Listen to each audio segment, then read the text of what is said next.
देखिए, पहले तो मैं निंदा करूंगा क्योंकि मैं जनता से अपील करूंगा कि लॉ एंड ऑर्डर को अपने हाथ में ना ले। लॉ एंड ऑर्डर को पुलिस के हाथ में छोड़े, पीसफुल रखे, शांति बनाए रखे।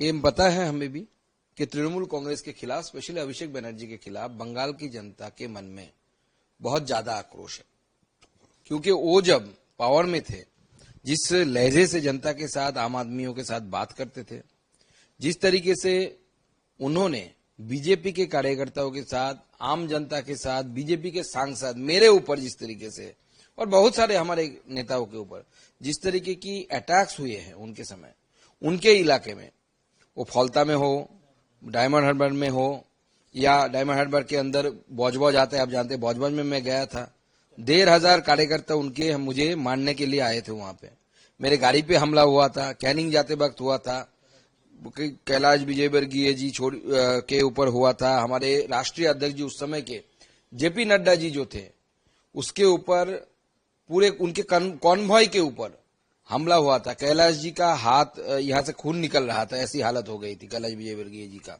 पत्थर मारा गया, ईंट मारा गया। उस दिन अगर जेपी नड्डा जी हमारे राष्ट्रीय अध्यक्ष जी थे, उनके बुलेट प्रूफ कार अगर नहीं होता तो उनका सिर का ये हिस्सा पूरा खून से लहूलुहान हो जाता।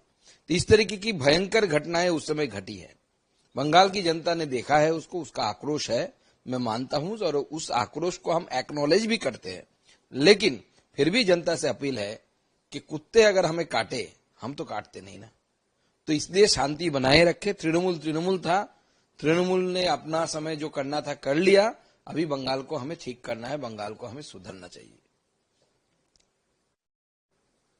देखिए, एक के बाद एक की घटनाएं घटी है, और जिस तरीके से इलेक्शन से पहले अभिषेक बनर्जी ने खुलेआम बीजेपी के कार्यकर्ताओं को धमकाना, अमित शाह जी जो आदरणीय गृह मंत्री है इस देश के, उनके नाम लेकर चैलेंज करना, तू बोल के कि 12 बजे के बाद 4 तारीख रिजल्ट निकले, वोट का रिजल्ट आएगा और 12 बजे के बाद आप कलकत्ता में रहना, इस तरीके का धमकी देना। हमारे जो मुख्यमंत्री जी है, वो जब एलओपी थे, लीडर ऑफ अपोजिशन थे, उनके गाड़ी के ऊपर बार बार हमला कराना, बहुत बार घटनाएं घटी है। और पूरी इसके पीछे अभिषेक बनर्जी का पूरा उनका नेटवर्क था और वही कराते थे। आज पासा पलट गया है। फिर भी मैं जनता से अपील करूंगा कि बंगाल को हमें सुधारना है, और बंगाल बंगाल की राजनीति को हमें हिंसा मुक्त करना है। जिस तरह का ये जो में भी देखा गया है, पहले वहाँ पे जो लीडर से डायमंड हार्बर मॉडल की बात करते थे, वहाँ पे जनता ने अपना मूड को परिवर्तन किया। जिस तरह से इस बार जनमत मिला है बीजेपी को, कहीं ना कहीं ये बड़ा आक्रोश अब वोट से अब जनता अपने आप में भी सबको देख रही है। देखिए, ये तो जो वोट मिला, जिस तरीके से एक के बाद एक घटनाएं पूरे पश्चिम बंगाल में घटी, वो जहां पे डेमोक्रेसी को स्पेशली कुचला गया, जैसे फलता जैसे इलाकों में, तो वहां पे 1 लाख से भी ज्यादा वोटों से तृणमूल को हारना पड़ा। वो 4th पोजीशन में आ गई तृणमूल कांग्रेस, क्योंकि जनता इतना आक्रोशित है तृणमूल कांग्रेस के ऊपर, इतने जनता के ऊपर अत्याचार हुए, इतने दबाया गया। तो जनता ने पूरे पश्चिम बंगाल में, वो मोथाबारी हो या फलता हो या मुर्शिदाबाद में के हिंदू बहुल इलाके हो, बशीरहाट में, हमारा बशीरहाट लोकसभा में अगर देखे, हिंगलगंज हो या बशीरहाट असेंबली खुद हो, सब जगह में जिस तरीके से आक्रोश जनता के ऊपर, जनता ने जिस तरीके का आक्रोश, तृणमूल के ऊपर जनता का जिस तरीके का आक्रोश है, उस आक्रोश का प्रदर्शन हुआ। बशीरहाट में जब मैं गया था, आपको याद होगा कि किस तरीके से मेरे ऊपर हमला करने की कोशिश की गई और मैं बेहोश भी हो गया था।